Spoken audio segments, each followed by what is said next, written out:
Raíza, então, assim, porque pro pessoal, porque aqui que é essa bruxaria contemporânea? Por que contemporânea e não moderna? Né? Por que a gente está chamando de contemporânea essa bruxaria? Uhum. Então, olha, para começar, assim, essa discussão propriamente dos termos, né? Porque existem vários termos dentro desse universo, né, sobre essa temática, essas discussões não são tão debatidas assim no Brasil, né? Mas no exterior acaba que se debate bastante. Então, a gente decidiu chamar aqui de bruxaria contemporânea essa vertente, né, neopagã, né? A gente já vai se deter um pouquinho mais Sim, também sobre esse depois tema. também explicar o que é esse neopaganismo, né? O neo, né, do neopaganismo. E que surge, então, a partir ali do Gerald Gardner, né, que acaba formatando, então, essa religião, né, os adeptos é chamada de religião. E chamada também por muitos, né, como antiga religião. Questão que é bem problematizada aí com relação a essa continuidade linear histórica, né.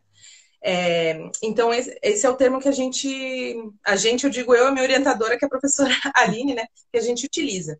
Ao utilizar o termo bruxaria moderna, que também, né, também caberia, mas podem acontecer algumas confusões com relação à própria bruxaria ali da questão da caça às bruxas do século XVI, né? Então, como podem ocorrer realmente alguns maus entendimentos e acabar essa confusão, a gente acabou preferindo esse termo.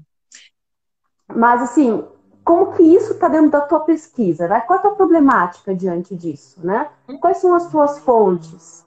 Como é que tu está trabalhando com isso, assim? A minha pesquisa, gente, basicamente é o seguinte: trabalhando aí nessa longa duração. Seria o fenômeno da caça às bruxas teria sido, né, dentro da narrativa da bruxaria contemporânea, uma experiência de trauma, pensando em termos de memória cultural? E se for um trauma, viria a bruxaria contemporânea com uma proposta de cura para esse trauma, né? Um trauma relativo, como eu falei, à memória cultural. E as minhas fontes para pensar nessa questão, nessa problemática, são três, né? A principal delas é uma das obras que é a principal, escrita pelo Gerald Gardner, né? Que foi aí o senhorzinho responsável, super excêntrico e tal, super polêmico também, né? Quem se interessar pelo assunto vale a pena dar uma pesquisada, e tem uns documentários bem interessantes. Foi esse senhorzinho aí que formatou o que viria a ser chamado de Wicca, né?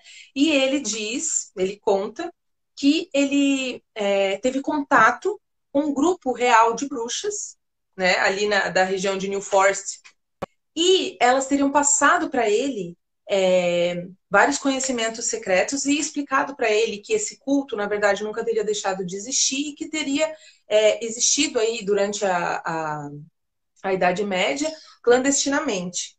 E a segunda e a terceira fonte são justamente vindas de dois autores que vieram a influenciar fortemente o trabalho do Gardner, né, e essa percepção dele. Lembrando aqui que a minha proposta de estudo, né, não é dizer se isso era verdade ou se era mentira, ou julgar de alguma maneira. Uma obra escrita em 1921 pela Margaret Murray, né, que era aí do meio acadêmico, ela era uma egiptóloga, pertencia à sociedade do folclore, no qual o Geoffrey Leland, da terceira fonte, também pertencia, e o Gerald Gardner também, né? Então eles têm esse aspecto aí bem folclorista aí, né? Do século XIX e XX. E nesse livro, O Culto das Bruxas na Europa Ocidental, a Margaret Murray vai defender a tese de que o culto, né, das bruxas, como ela chama, nunca deixou de existir. Né? Então, esse culto pré-cristão, que teria vindo desde a pré-história, a questão de um casal divino, né? O deus e a deusa, a questão de um calendário, né? De um ciclo da natureza, onde esses dois elementos, né? Do feminino e do masculino, estão dentro dessa cosmogonia e tudo mais. Isso tudo é trabalhado por ela e é recapitulado, digamos assim, pelo Gardner, sendo que os dois eram amigos também, frequentavam os mesmos espaços e tal. E a terceira fonte eu imagino os dois se encontrando numa festa, né? Nesses encontros aí, né? Bebendo. Super imagino os dois trocando ideia também. A terceira fonte é uma obra que se chama Arádia, o Evangelho das Bruxas, escritos pelo Godfrey Leland, 1899. E essa obra também super polêmica, né? Apesar de ser super importante aí para quem estuda estregoneria, né? Que é a bruxaria italiana. Essa obra é polêmica por quê? Porque o Leland pega e escreve a obra dizendo que ele recebeu um manuscrito de uma mulher, descendente de bruxas, e que era consequentemente uma bruxa, chamada Madalena. Né? E ali teria feitiços, vários encantamentos e tal, e contaria então, né? E o que ele passou para frente conta a história então de Diana, Arádia e Lúcifer, né? Então, Diana com Lúcifer tiveram uma filha, que é a Arádia, e ela era a grande responsável então por ensinar a feitiçaria, né, para os humanos, para que eles pudessem então se rebelar contra aqueles que os oprimiram. Muito interessante. Né? E mais uma vez recapitulando, né? O meu objetivo não é julgar se era verdade ou não o assunto do manuscrito, até porque ele nunca trouxe manuscrito nenhum à luz, né? Nunca mostrou de onde que ele estava tirando esses relatos. Mas a questão é que a gente consegue perceber muitos elementos aí que fazem parte dessa narrativa. E que, sendo eles verdade ou não, eles embasaram, né, essa formatação dessa religião, né?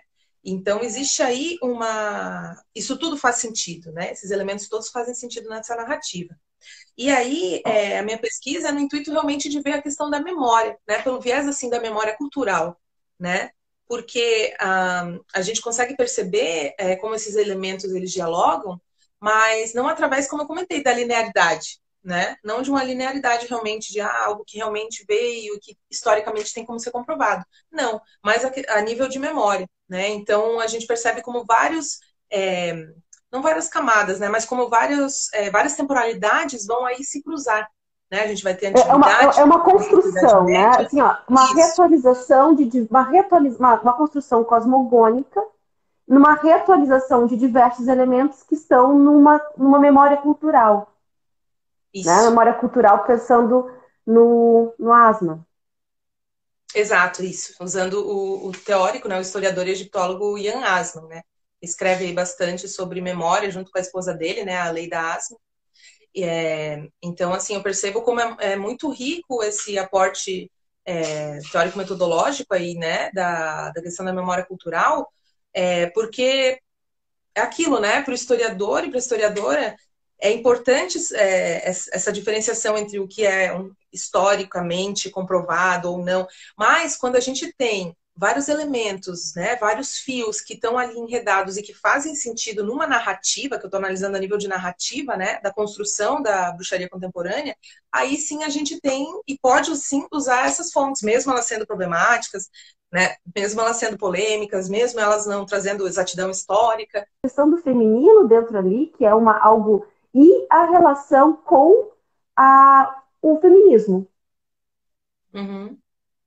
Se tem alguma relação? Tem bastante relação, sim. Porque, num primeiro momento, né, até um cientista da religião que eu gosto bastante, né, dos trabalhos dele, da tese e da dissertação dele, onde ele se debruça sobre a questão da Wicca, do Gardner, ele traz bem claro, assim, que a Wicca vai ter dois momentos. Um, que é ali a fundação pelo Gardner, né, esse senhorzinho excêntrico que eu comentei, onde vai ter um aspecto muito forte da questão nacionalista britânica, e que é fruto ali de um contexto, né? E vai ter um outro momento onde a Wicca vai ser desterrada, ele até usa esse termo, vai estar presente em outros lugares, né? E quando ela chega nos Estados Unidos, ela vai ter muito forte trabalhada ali a questão do feminismo, né? A questão da luta política, né? E justamente do contexto da contracultura da década de 60. E sobre a questão, ou seja, respondendo aqui a sua pergunta, né, sobre a questão do feminino, então a gente tem isso dentro da própria cosmovisão, né, e a gente tem dentro do movimento, né, ou seja, o movimento que ele faz de ir para outros territórios e tudo mais, né, que essa questão do feminino, ela já estava sendo pensada, né, e problematizada por muitos autores e autoras oitocentistas, né, e que estão pensando ali em matriarcado, né, estudando matrilinearidade nas sociedades africanas, por exemplo, a questão do sagrado feminino e tudo mais. Então, por exemplo, indo na Margaret Murray, né, que dessas três fontes uma que foi escrita por uma mulher, né, no caso a Margaret Murray, ela era uma feminista de primeira onda, né? Imagina, ela escreve em 1921 a obra dela do culto das bruxas na Europa Ocidental, e ela tá ali, né, metida nas reivindicações, né, do direito ao voto, então bem feminista de primeira onda. E a gente pode perceber na obra dela que ela está fazendo várias leituras que vêm a influenciar esse olhar dela para a questão desse culto, dessa antiga religião, termo que não é dela, mas é ela responsável por difundir, né? Porque, na verdade, o primeiro a usar esse termo antiga religião foi o Leland, lá na Arad.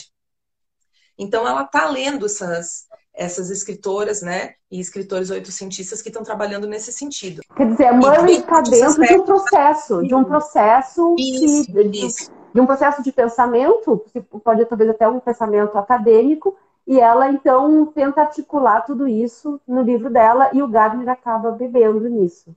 Isso. E até é bom essa colocação que tu fez, Aline, que eu me lembrei de outra coisinha que é interessante comentar, que a Murray, ela vem de um ambiente acadêmico, né? Ela era, assim, ela era professora, né? Ela trabalhou com grandes egiptólogos, né? Participou de escavações, né? Trabalhava no Museu Britânico. Então, assim, ela tem essa parte da intelectualidade e, claro, essa obra foi a tese dela e foi muito desacreditada depois, né? Porém, essa questão de sagrado feminino, de matriarcado pré-histórico, né, e tudo mais, que está dentro dessa literatura oitocentista, ela não era circunscrita ao meio acadêmico.